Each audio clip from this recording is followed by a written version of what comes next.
అదే చెన్నై ఎప్పుడో ఓడిపోవడం చూసినారా మీరు? అది కూడా ఆర్సీబీ పైన. కప్ నమ్దే.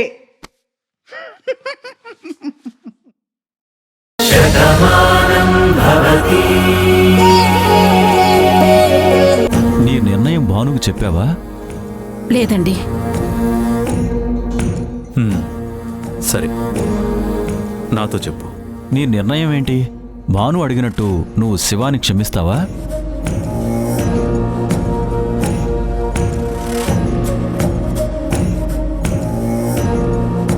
ఊర్మిళ, మౌనం సమాధానం కాదు.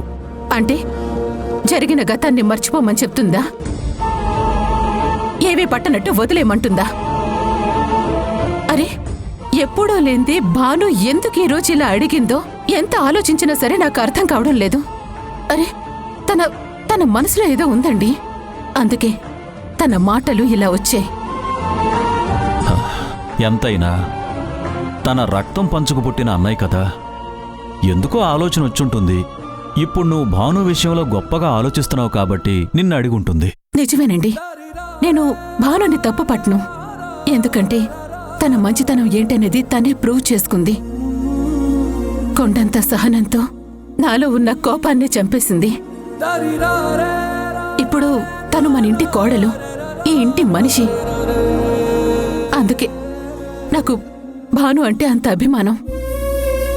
శివ విషయంలో నా నిర్ణయాన్ని నేను తనకెలా చెప్పగలను?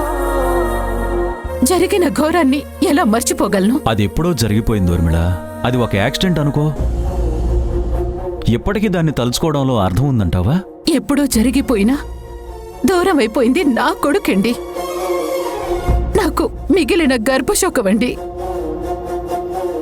నేను ఊపిరి పోసిన బిడ్డ నా ఊపిరి పోయేంత వరకు నా కళ్ళ ముందే ఉండాలని చెప్పేసి అనుకున్నాను. వాళ్ళ చేతుల మీదుగా నేను వెళ్ళిపోవాలనుకున్నాను. అంతేకాని ఏ తల్లి కూడా తన పిల్లల్ని తన చేతులతోనే మట్టిలో కలపాలని చెప్పి అనుకోదు. ఎందుకంటే ఆ ఊహే అంత భయంకరంగా ఉంటుంది. మరి అలాంటి ఊహే నాకు వాస్తవం అయిందండి. దాన్ని నేనెలా మర్చిపోగలను? అలా అని ఇంకా నాకు పగుందని నేను భానుతో ఎలా చెప్పగలను? నాకు భాను మీద ఇష్టం పెరిగింది కదా అని శివ మీద ఉన్నటువంటి కోపం తగ్గిపోదు కదండి. చివరికి శివ అనే పేరు వింటేనే నాకు దూరమైపోయినటువంటి నా కొడుకు నాకు గుర్తొస్తాడు. అప్పుడు నన్ను నేను కంట్రోల్ చేసుకోలేనండి. సరే ఊర్మిళ, ఇలా ఆలోచిస్తూ ఉంటే ఈ బాధ నిన్ను కుదురుగా ఉండనివ్వదు. పద, అలా సరదాగా బయటికెళ్ళొద్దాం. ఇప్పుడు వద్దులేండి. అరే, చెప్పాను కదా, అలా సరదాగా బయటికెళ్ళొద్దాం. పద పద.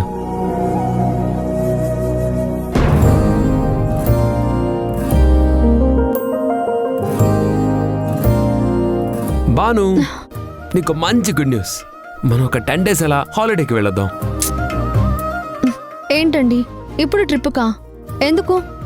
హనీమూన్కి అనుకోవే, మీ పెళ్ళయ్యాక ఎలాగూ వెళ్ళలేదు, సరదాగా వెళ్ళిరండి. హనీమూన్ అనేది పెళ్ళైన కొత్తలో వెళ్తారు బామ్మ. ఇలా పెళ్ళైన 2 ఏళ్ళకి కాదు. కాలంలో 2 ఏళ్ళు గడిచిపోయినా మనం ఇంకా కొత్త జంటలానే ఉన్నాం కదా. వెళ్దాం బాను, నీకు కాస్త మనశ్శాంతిగా ఉంటుంది. ఏంటండి, ఇప్పుడు నాకు ఇంట్లో ప్రశాంతత లేదని మీతో చెప్పానా? నన్ను బయటకు తీసుకువెళ్ళండి అని మిమ్మల్ని అడిగానా? ఏడ్చినట్టుందే నీ వాదన. మోకాలికి బోడిగుండికి ముడేస్తావేంటి? వాడేదో సరదాగా వెళదామంటున్నాడు, వెళ్ళిరా. ఊర్మిళ వద్దని అంటుందని అనుకుంటున్నామేమో, ఏమీ అనదు, హాయిగా పంపిస్తుంది. కావాలంటే నేను మాట్లాడతానే. అత్తయ్య ఆపరని నాకు తెలుసు బామ్మ. నాకే వెళ్లే ఉద్దేశం లేదు, అందుకే వద్దంటున్నాను. మొగుడు బయటికి తీసుకెళ్లట్లేదని ఏడ్చే పెళ్ళాలని చూశాను గాని, వాడు తీసుకెళ్తాను అంటే రాను అని ఏడుస్తున్నదాన్ని నిన్నే చూశానే. చూడు బాను, నువ్వు ఇంకేం మాట్లాడుకో, మనం వెళ్తున్నాం. నేను టికెట్స్ బుక్ చేస్తున్నాను, అంతే. నేను రానండి, నాకిప్పుడు వచ్చే ఉద్దేశం కూడా లేదు.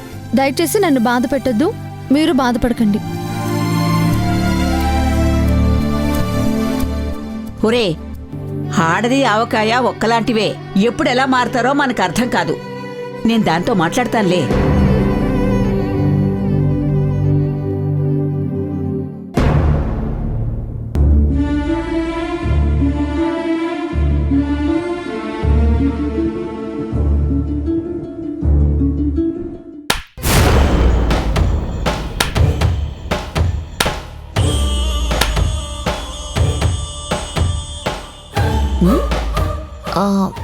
అదేంటి భాను, చప్పట్లు కొడుతూ ఉంటే నేనేం ఘనకార్యం చేశాను అని అడగవా? నువ్వు కొట్టే చప్పట్లు నన్ను మెచ్చుకోవడానికి కాదు, నొచ్చుకోవడానికని నాకు తెలుసు నీలిమా. నా మనసేం బాలేదు. దయచేసి నన్ను ఒంటరిగా వదిలే. నిన్ను ఒంటరిని చేయాలని కదా భాను నా ప్రయత్నమంతా. కానీ నువ్వవ్వడం లేదే. తెలివిగా నేనొక ఎత్తు వేస్తే అంతకు మించి నువ్వొక ఎత్తు వేస్తూ అందర్నీ నీ వైపుకు తిప్పుకుంటున్నావు కదా. నేనేం ఎత్తులు వేసి తిప్పుకోవడం లేదు. అభిమానంతో చూసుకుంటున్నాను, ప్రేమని పంచుతున్నాను, నిస్వార్థంగా నా వాళ్ళని అభిమానిస్తున్నాను. అందుకే వాళ్ళంతా నాకు దగ్గర అవుతున్నారు. అది నువ్వు చూసి తట్టుకోలేకపోతున్నావు. నేను ప్రేమతో వాళ్ళని గెలుచుకోవాలనుకుంటున్నాను, నువ్వు పంతంతో గెలుచుకోవాలనుకుంటున్నావు. అదే నీకు నాకు ఉన్న తేడా. ఓ, మరి ఈ ప్రేమతోనేనా మీ అన్నయ్యని క్షమిస్తారా అని ఆంటీనడిగా?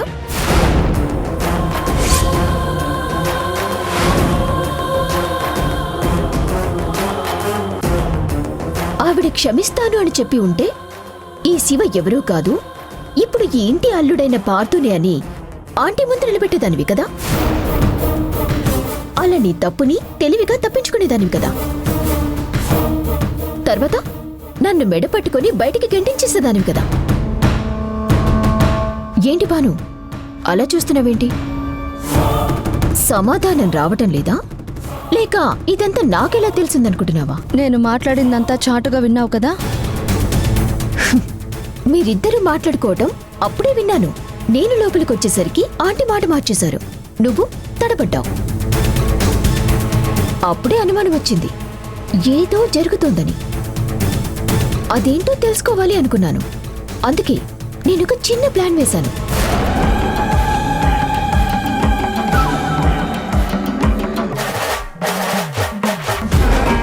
అలా సరదాగా బయటికి వెళ్ళొద్దాం పద.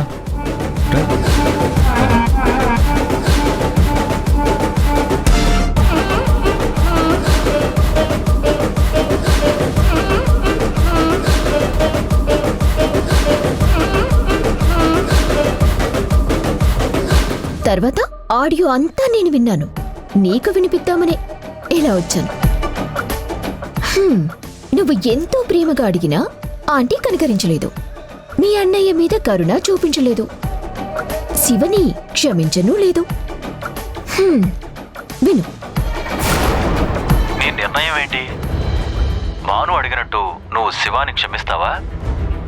ఎప్పుడో జరిగిపోయినా దూరం అయిపోయింది నా కొడుకండి. నాకు మిగిలిన గర్భశోకమండి. నాకు భాను మీద ఇష్టం పెరిగింది కదా అని శివ మీద ఉన్నటువంటి కోపం తగ్గిపోదు కదండి.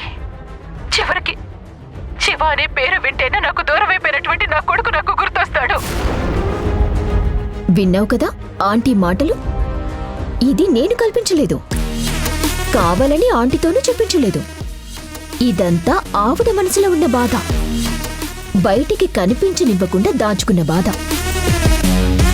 నీ దగ్గర నవ్వుతూ మాట్లాడినా ఆవిడ గుండెల్లో రగులుతున్న అగ్నిపర్వతానికి నిదర్శనమే ఇది. ఈ నిజం ఇప్పుడు ఆంటీకి తెలిస్తే పార్థుని క్షమిస్తుందా? నిన్ను వదిలేస్తుందా? నీతో పాటు ఈ ఇంట్లో ఉంటున్న మీ నాన్నని అన్నయ్య అని అభిమానిస్తుందా?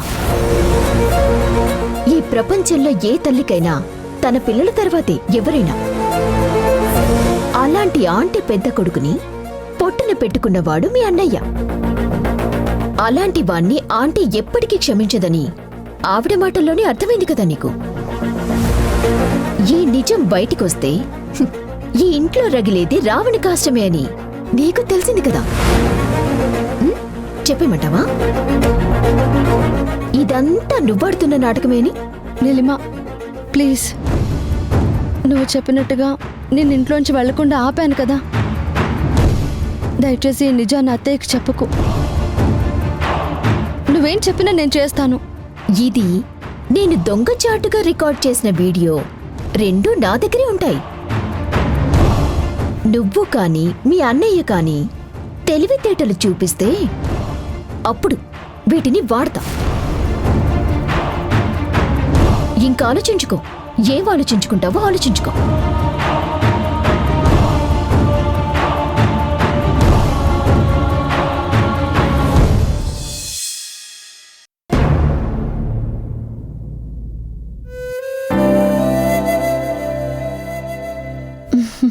గుడ్ మార్నింగ్ తల్లి. గుడ్ మార్నింగ్ నాన్న. కాఫీ. ఇవ్వు.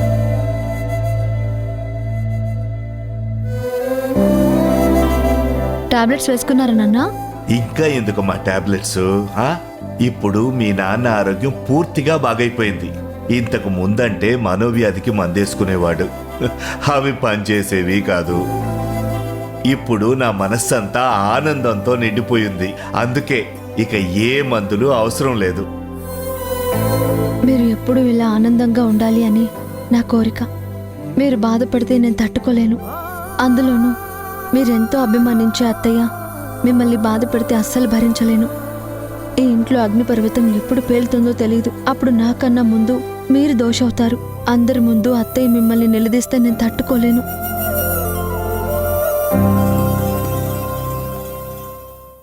ఏంటి తల్లి, ఏం ఆలోచిస్తున్నావు? మీ గురించే నాన్న. నా గురించా? బాగున్నాను అని చెప్పాక కూడా ఇంకా ఎందుకు నా గురించి ఆలోచిస్తున్నావు? అదే నాన్న, మీకు విషయం చెప్పాలనుకున్నాను. మీరు తప్పుగా అనుకోరు కదా? ఏంటి తల్లి, నా గురించా? నేను తప్పు చేశాను అని ప్రపంచమంతా నమ్మినప్పుడు ఇద్దరు వ్యక్తులు మాత్రమే నేను తప్పు చేయలేదని నమ్మారు. ఒకటి నువ్వు, రెండోది మీ అమ్మ. నేను జైలుకెళ్ళిన బెంగతో మీ అమ్మ ఆరోగ్యం పాడు చేసుకుంది. దాంతో ఈ లోకాన్ని వదిలి వెళ్ళిపోయింది. కానీ నువ్వు అలా కాకుండా ధైర్యంగా బయటకొచ్చి నా తప్పు లేదని నిరూపించి నన్ను బయటికి తీసుకొచ్చావు. నా బంగారం ఎప్పుడూ నేను బాధపడేలాంటి పని చెయ్యదు. ఏమిటో చెప్పు. అదే నాన్న, అప్పుడంటే మీ ఆరోగ్యం బాలేదు. ఒంటరిగా మీరు అక్కడ ఎందుకని అత్తయ్య ఇక్కడికి తీసుకొచ్చారు? అందరితో కలిసి ఇక్కడే ఉన్నారు. అందుకే కదమ్మా మందులతో అవసరం లేనంతగా నా ఆరోగ్యం కుదుట పడింది. మీ అందరితోనూ ఉన్న ఆనందం వల్లే చూడు గొడ్రాయిలా ఉన్నాను. ఇప్పుడు మీ ఆరోగ్యం కుదుటపడింది కాబట్టి ఇంకా ఇక్కడే ఎందుకు నాన్న?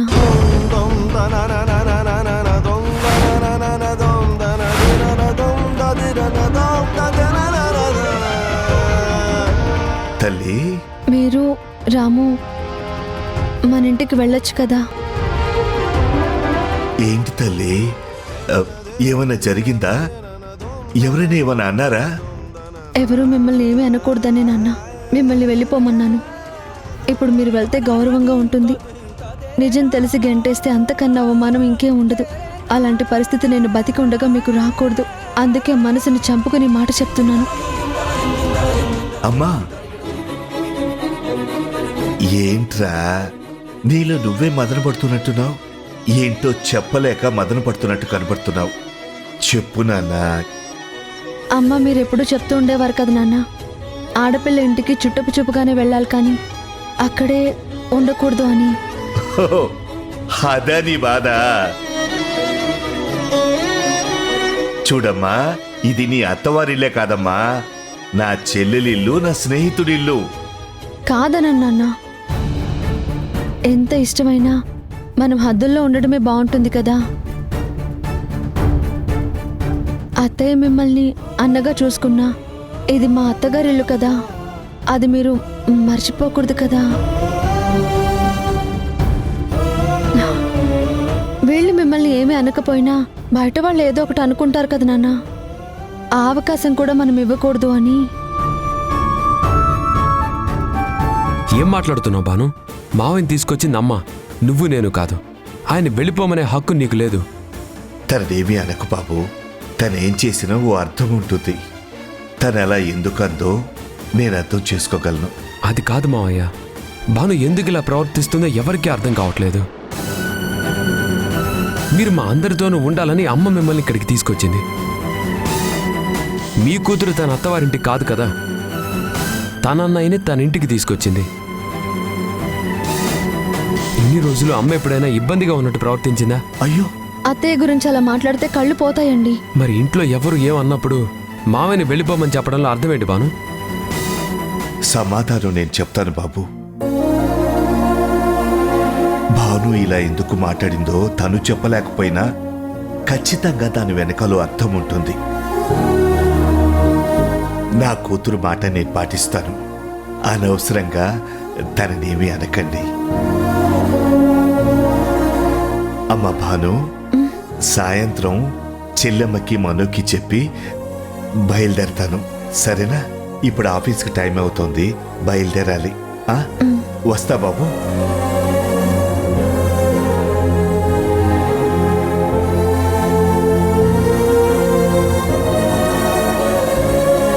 నీకు షుగర్ ఉంది కదా, ఎన్నిసార్లు కాఫీ తాగుతావమ్మా? అబ్బా ఉండవే. చెల్లెమ్మా, మనో ఆఫీస్కి వెళ్తాను. ఏంట్రా వాసు, టిఫిన్ తినలేదు? టిఫిన్ తినేసి వెళ్ళు. వద్దమ్మా, వెళ్తాను. అబ్బా తిని వెళ్ళమంటే పర్వాలేదంటావేంట్రా? అయినా వెళతానని కాదు, వెళ్ళొస్తాను అనాలి. అలాగేనమ్మా, ఇప్పుడు తినాలని లేదు, అందుకే వద్దంటున్నాను. ఏంటన్నయ్యా, ఒంట్లో ఏమైనా బాగాలేదా? అదేం లేదమ్మా. రే మనో, నువ్వు సాయంత్రం కొంచెం తొందరగా రా, నీతో మాట్లాడాలి. దేని గురించిరా? సాయంత్రం వచ్చాక చెప్తానులే, మర్చిపోకు. ఆఫీస్కి వెళ్ళొస్తాను. వస్తా చెల్లెమ్మా, వస్తానమ్మా. సరే అన్నయ్య.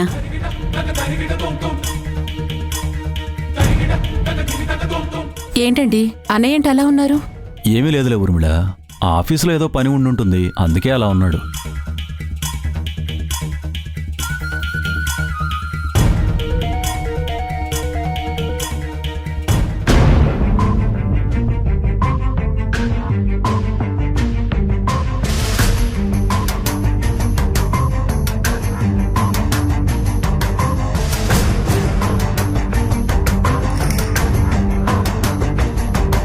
ఏంటి బాను, నువ్వేం చేస్తున్నావు నీకైనా అర్థం అవుతుందా? అసలు ఎందుకు ఇలా ప్రవర్తిస్తున్నావు నీకైనా తెలుస్తుందా? నేను ఒకటి అనుకుంటే నువ్వు దానికి వ్యతిరేకంగా చేస్తావు. నేను అవునన్నది నువ్వు కాదు అంటున్నావు, నేను కాదంటుంటే నువ్వు అవును అంటున్నావు. అసలు నీ మనసులో ఏముంది బాను? అసలు ఇప్పుడు ఏమైందండి? మీరెందుకు ఇంత సీరియస్గా మాట్లాడుతున్నారు? అవన్నీ తెలిసి కూడా ఏమీ తెలియనట్టు నటించకు బాను. చేసిందంతా చేస్తూ మళ్ళీ ఏమైందని నన్ను అడుగుతున్నావేంటి? నేను అడగాలి కదా, అసలు నువ్వెందుకు ఇలా ప్రవర్తిస్తున్నావు, నీకేమైందని. మా నాన్నని వెళ్ళిపోమ్మన్నానని మీకు కోపం వచ్చినట్టుంది.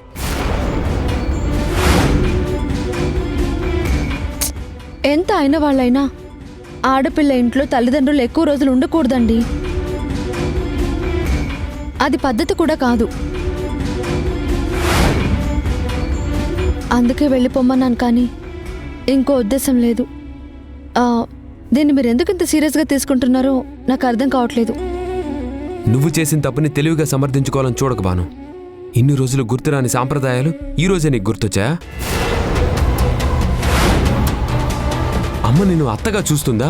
మీ అమ్మ కన్నా ఎక్కువగానే చూస్తుంది కదా, కాదని నువ్వు చెప్పగలవా?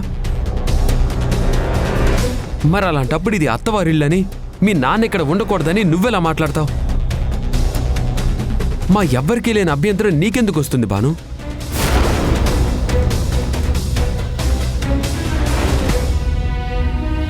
అసలు ఏం జరుగుతుందో మీకు తెలియదండి.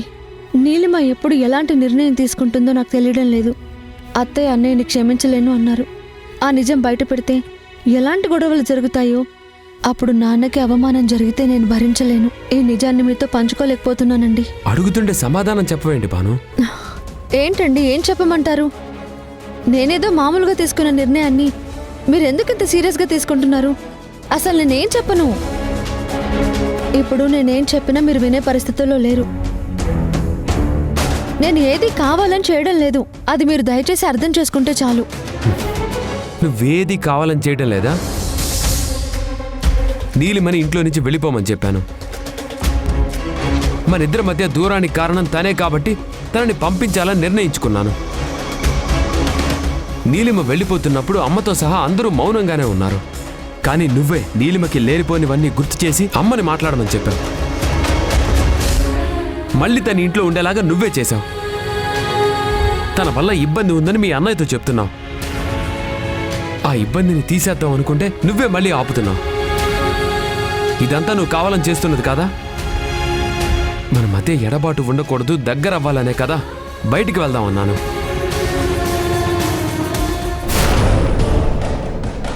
అది కూడా నువ్వు కాదు అన్నావు. ఇది నువ్వు కావాలని చేసింది కాదా?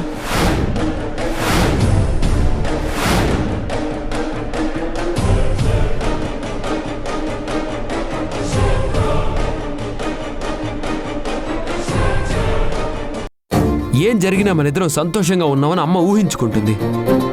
కానీ మనం నలుగురిలోనూ కలిసి ఉంటున్నాం, 4 గోడల మధ్య విడివిడిగా ఉంటున్నాం. కానీ నేను చెప్పుకోలేను కదా మా మధ్య ఎలాంటి బంధం లేదు, మేమిద్దరం ఒకటవ్వలేదు అని. అలాంటప్పుడు ఇంటికి వారసుడు ఎలా వస్తాడని నేను చెప్పలేను కదా భాను. భార్యాభర్తలు జీవితాన్ని పంచుకోకుండా అడ్డుపడుతున్న ఆ పరిస్థితులు ఏంటి? జనరల్గా నేను అనుకుంటా కదరా, అంటే మైండ్కి ఏమైనా క్రియేటివ్ థాట్స్ వస్తాయి కదా, అవి ఇట్లా అనుకుంటా అట్లా జరిగిపోతారా? అది అలా జరిగిపోతుంది అంతే కాదురా. అది అయ్యేంత వరకు నువ్వు జనాలు కాబట్టి జరుగుతుంది.